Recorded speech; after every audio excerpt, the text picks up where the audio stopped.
Soy el doctor Adolfo Güemes, especialista en oftalmología pediátrica y estrabismo y neurooftalmología. Hoy vamos a hablar de la malformación congénita denominada aniridia.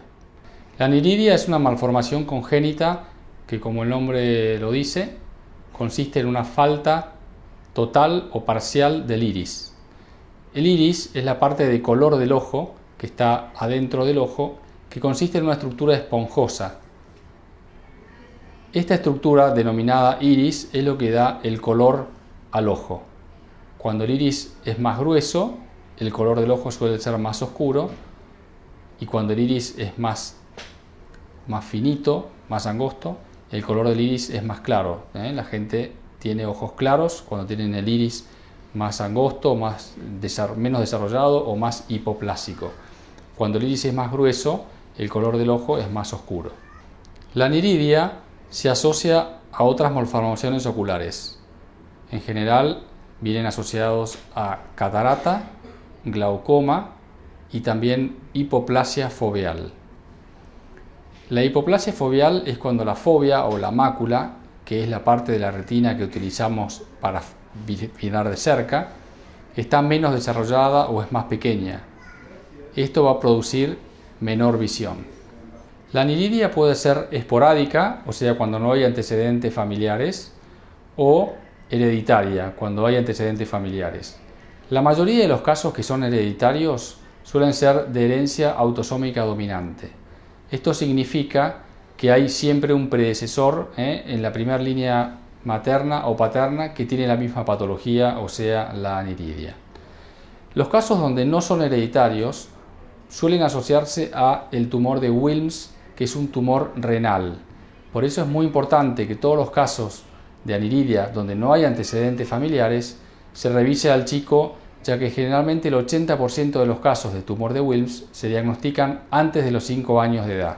Los pacientes que tienen tumor de Wilms podemos detectarlos a través de una palpación abdominal o de una ecografía renal.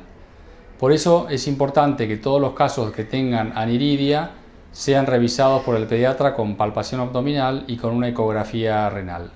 Existe también una forma hereditaria de la aniridia que se denomina autosómica recesiva, que es cuando ambos progenitores, padre y madre, tienen el gen de la aniridia y entonces se asocia a algunas otras malformaciones sistémicas también.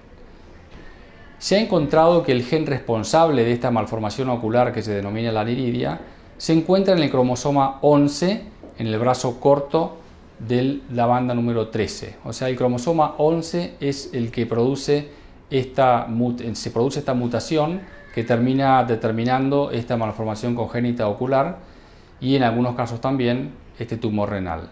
Un grupo de genes denominado PAX6 son los que se ha descubierto que cuando existe una mutación determinan esta malformación congénita denominada la aniridia. Clínicamente, los pacientes que presentan aniridia se manifiestan con la pupila dilatada, son bebés que se encuentran con las pupilas muy dilatadas y el reflejo rojo muy intenso cuando uno les saca una foto. Se presentan además con movimientos horizontales rápidos que se denominan nistagmus, que son movimientos involuntarios que nos va a hablar de que el paciente tiene un trastorno en su visión. Son bebés que en general al salir a la luz ambiente van a tener una fotofobia, o sea, una molestia a la luz muy intensa.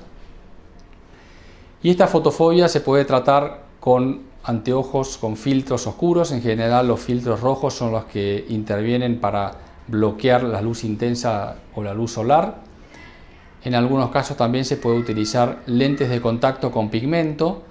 Estos lentes de contacto van a servir para bloquear la entrada de luz y de paso darle color al iris, al ojo, ya que el iris está ausente en estos pacientes. Los pacientes que tienen aniridia tienen una visión baja. En general, si uno dijera que la visión se califica de 1 a 10, diríamos que son pacientes que tienen a veces menos de 1/10 de visión. En algunos casos hay un espectro muy amplio en la aniridia, donde hay pacientes que tienen algo de iris y por lo tanto está desarrollado, también suele tener una mácula o una fovea que es normal y pueden tener una visión que es bastante mejor a 1/10.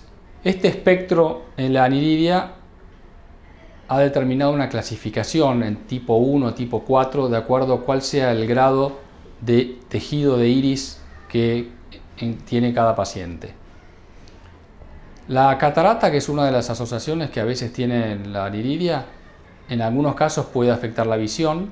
En los casos que la catarata afecte la visión de una manera importante, debe ser intervenida quirúrgicamente, y en esa situación se aprovecha para colocar lo que se denomina anillos de aniridia.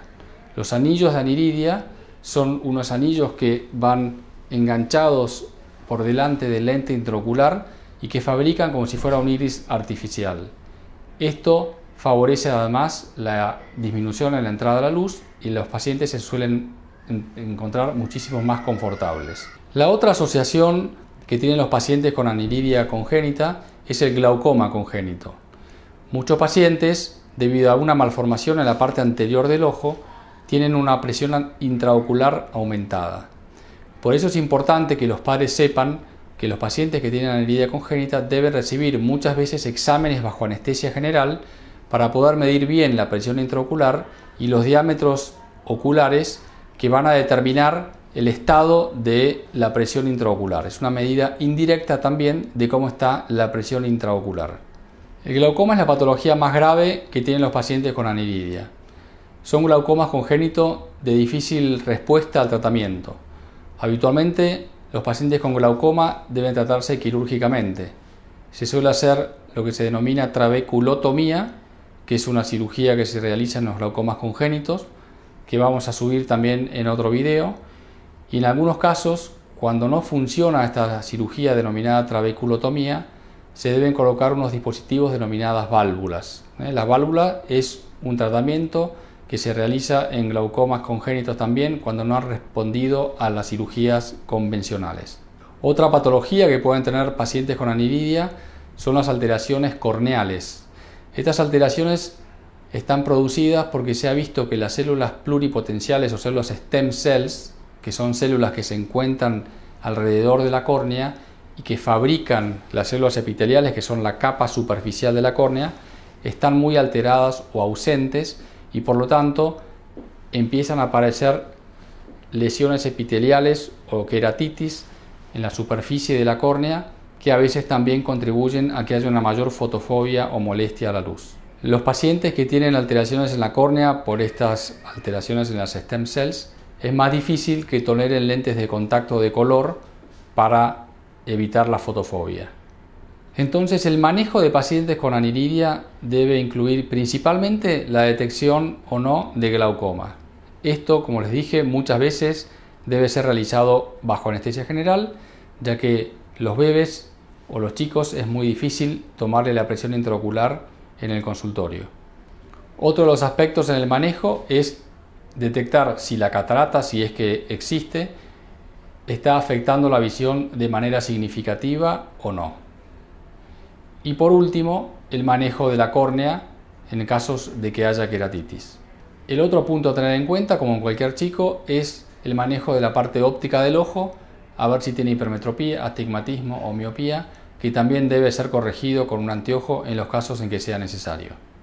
Resumiendo, para los padres que tengan chicos con aniridia, deben saber que el manejo más importante es el del glaucoma congénito, que en algunos casos puede llevar a realizar exámenes bajo anestesia.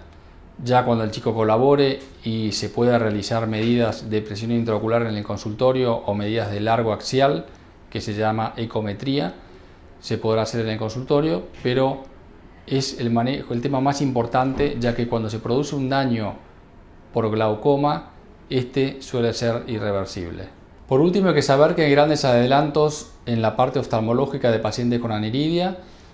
Hay iris prints en los lentes intraoculares en los casos de que tenga que colocarse un lente intraocular, iris artificiales en los lentes de contacto y en la parte óptica, que van a determinar una mejor calidad de vida en pacientes que tengan aniridia.